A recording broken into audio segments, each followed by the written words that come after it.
Doctor ortho Ayurvedic oil and capsule. अब दर्द भी घुटने टेकेगा।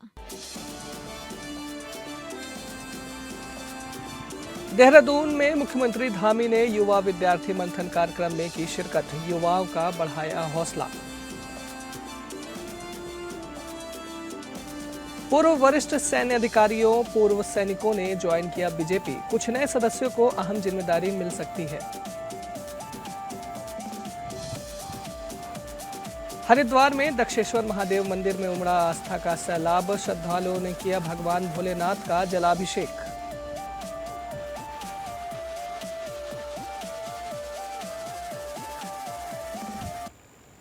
नमस्कार, आप देख रहे हैं एपीएन न्यूज और मैं हूं आदित्य प्रताप सिंह राठौर और आज की खबरों पर जरा गौर करते हैं। देहरादून में मुख्यमंत्री पुष्कर सिंह धामी ने कहा, हमारे उत्तराखंड में 13 जिले हैं। इन 13 जिलों में से 4 जिले पूरी तरह पहाड़ी क्षेत्र में हैं और 4 जिले मैदानी क्षेत्र में हैं। बाकी जिले लगभग आधे मैदानी और आधे पहाड़ी क्षेत्र में आते हैं। हरिद्वार पूरी तरह मैदानी क्षेत्र है, उधम सिंह नगर भी पूरी तरह मैदानी क्षेत्र है, जबकि नैनीताल लगभग आधा मैदानी और आधा पहाड़ी क्षेत्र है।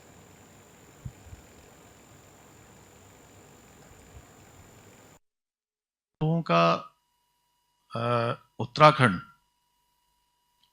जिसके 13 जनपद हैं, 13 जिले हैं, 13 डिस्ट्रिक्ट, 4 जिले हमारे, 4 डिस्ट्रिक्ट मैदानी क्षेत्र, आधा मैदान आधा पहाड़, जैसे देहरादून में कह सकते हैं हम कि यहाँ से विकासनगर तक आधा पहाड़, चक्राता से आगे को, विकासनगर से आगे को त्यूनी, कालसी, वो क्षेत्र हमारा हिल्स, और इधर को मैदानी क्षेत्र।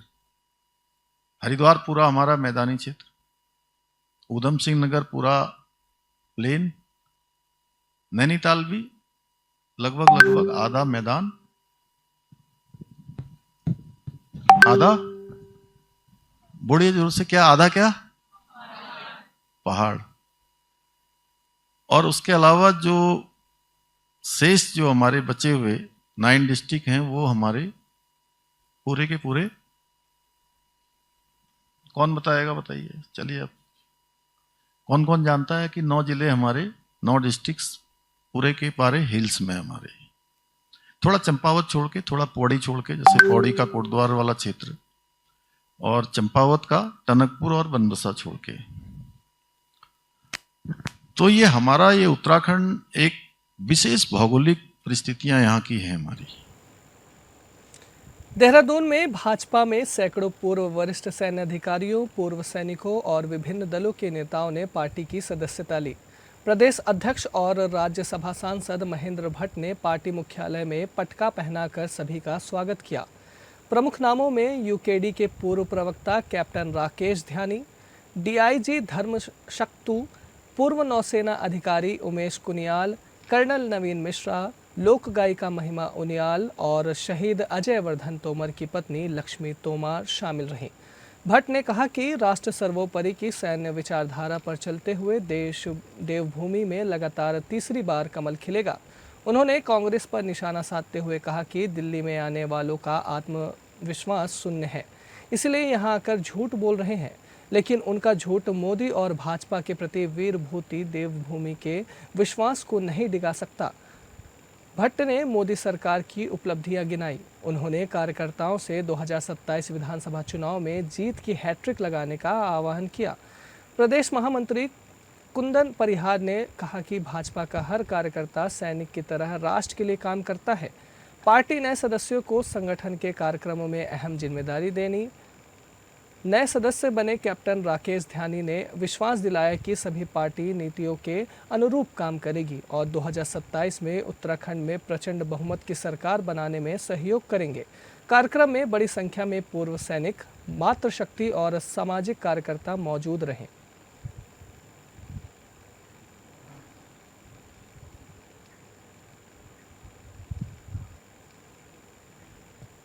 भारतीय जनता पार्टी ने उत्तराखंड प्रदेश के लिए नई प्रदेश कार्य समिति की घोषणा कर दी है।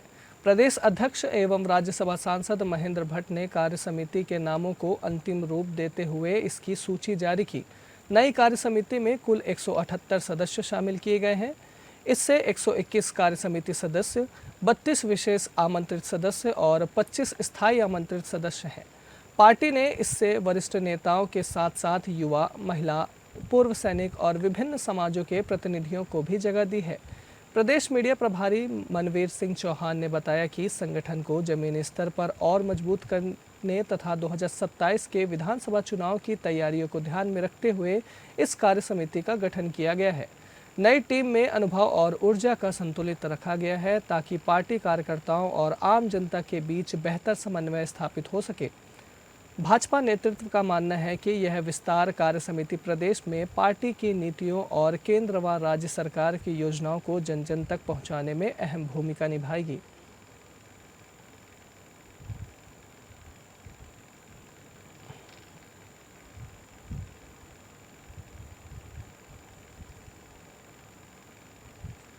उत्तराखंड प्रदेश कांग्रेस कमेटी के वरिष्ठ नेतागणों की प्रतिनिधिमंडल ने प्रदेश चुनाव अभियान समिति के अध्यक्ष प्रीतम सिंह एवं चुनाव प्रबंधन समिति के अध्यक्ष डॉक्टर खरक सिंह रावत के नेतृत्व में मुख्य निर्वाचन अधिकारी से उनके कार्यालय में मुलाकात कर राज्य में चल रही SIR की प्रक्रिया की खामियों के संबंध में ज्ञापन प्रेषित किया।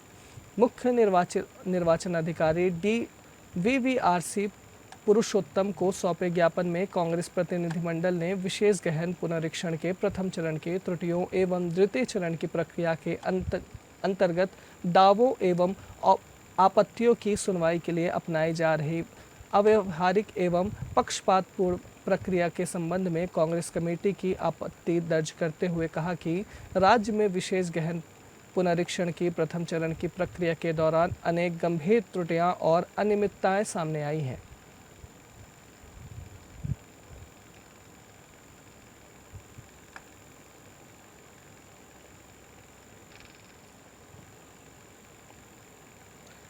देहरादून के चंद्रमणि देवभूमि एन्क्लेव में देर रात हुई मूसलाधार बारिश के कारण जंगल की ओर से आए पानी ने पूरे इलाकों को जलमग्न कर दिया। बारिश का पानी घरों में घुस गया, जिससे लोगों को भारी नुकसान उठाना पड़ा। स्थानीय लोगों का कहना है कि पानी के साथ आया मलबा और गंदगी घरों के अंदर तक भर गई है। फर्नीचर, इलेक्ट्रॉनिक सामान और जरूरत दस्तावेज भीग गए हैं। कई परिवारों का घर और सामान दोनों खतरों में है।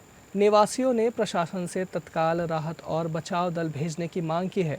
उन्होंने कहा कि पानी की निकासी की तुरंत व्यवस्था की जाए और प्रभावित परिवारों को मुआवजा एवं मदद दी जाए। हालात बिगड़ते जा रहे हैं, ऐसे में प्रशासन की त्वरित कार्रवाई बेहद जरूरी है।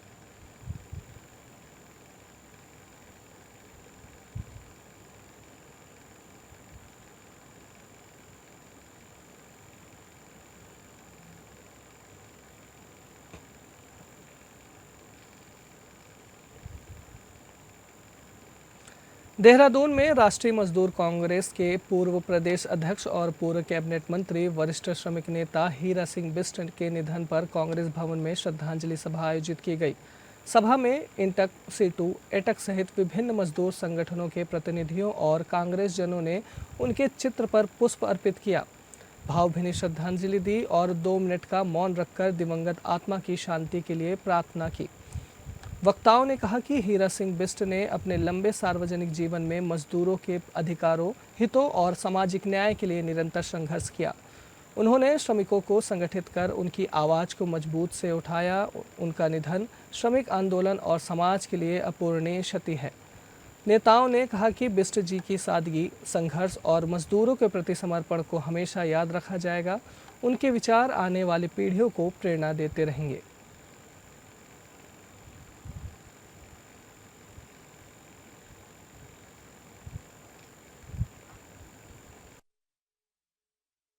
धर्मनगरी हरिद्वार में सावन के दूसरे सोमवार पर आस्था का सैलाब उमड़ पड़ा है। कनखल स्थित दक्षेश्वर महादेव मंदिर में सुबह से ही लाखों की संख्या में श्रद्धालु पहुंच रहे हैं। श्रद्धालु भगवान भोलेनाथ का जलाभिषेक और दुग्धाभिषेक कर सुख समृद्धि की कामना कर रहे हैं। कल शिवरात्रि होने के चलते मंदिर में श्रद्धालुओं की संख्या और बढ़ने की संभावना है। बढ़ती भीड़ को देखते हुए प्रशासन और पुलिस भी पूरी तरह मुस्तैद है और लगातार भीड़ नियंत्रित किया जा रहा है।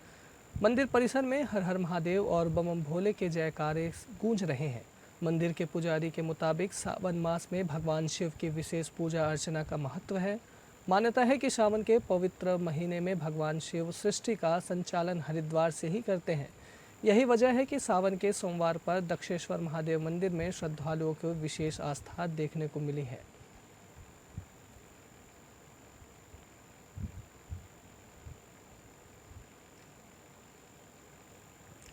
रुड़की में नगला इमरती गांव के पास पुलिस के द्वारा कांवड़ यात्रियों को खाद्य सामग्री और अन्य सामान वितरित कर उनकी सेवा की जा रही है। कांवड़ यात्रा अपने अंतिम दौर में चल रही है, जिसके चलते डाक कांवड़ अपने चरम पर पहुंच चुके हैं। बड़े बड़े वाहनों में डाक कांवड़ियों लाखों की संख्या में हाईवे से होकर हरिद्वार पहुंच रहे हैं, जिसके चलते लगभग सारा पुलिस बल हाईवे पर तैनात कर दिया गया है।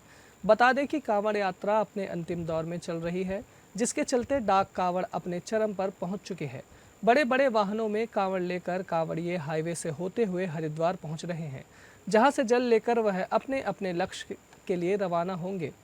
कांवड़ियों के लाखों की संख्या को देखते हुए पुलिस बल भी हाईवे पर ही तैनात कर दिया गया है।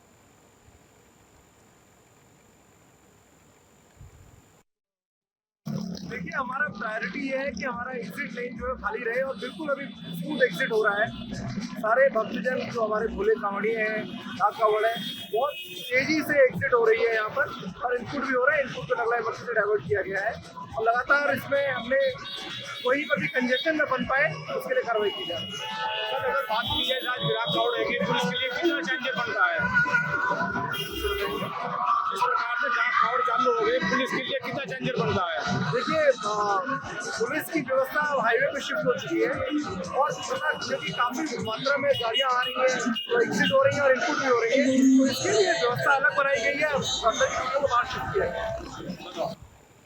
प्रधानमंत्री नरेंद्र मोदी के 2036 में भारत को ओलंपिक की मेजबानी दिलाने के संकल्प को पूरा करने की कामना के साथ कैबिनेट मंत्री रेखा आर्या ने हर की पौड़ी से कांवड़ उठाई। ब्रह्मकुंड पर धार्मिक विधि विधान से साथ मां गंगा का जल लेकर रेखा आर्या ऋषिकेश के वीरभद्र मंदिर के लिए रवाना हुई। इस दौरान अखिल भारतीय अखाड़ा परिषद के अध्यक्ष श्री महंत रविंद्रपुरी, महामंत्री श्री महंत हरिगिरी समेत कई संत महात्मा मौजूद रहे। रेखा आर्या ने कहा कि मैं मां गंगा का आशीर्वाद लेने आई हूं। देश के प्रधानमंत्री नरेंद्र मोदी ने 2036 में भारत में ओलंपिक कराने का जो संकल्प लिया है, उसी संकल्प की सिद्धि और सफलता की कामना को लेकर मैंने मां गंगा का जल उठाया है। वहीं संतों ने भी रेखा आर्या की इस पहल की सराहना की। श्री महंत रविपुरी ने कहा, कांवड़ लेकर जल उठाने की परंपरा नहीं बल्कि संकल्प, श्रद्धा और सेवा का प्रतीक है। रेखा आर्या ने देश के एक बड़े संकल्प को लेकर मां गंगा से आशीर्वाद मांगा है। यह निश्चित रूप से सराहनीय है। संतों ने इसे महिला शक्ति और आस्था का अनूठा संगम बताते हुए कहा कि एक महिला कैबिनेट मंत्री के रूप में रेखा आर्या का कांवड़ उठाकर इस संकल्प यात्रा में शामिल होना अपने आप में प्रेरणादायक है।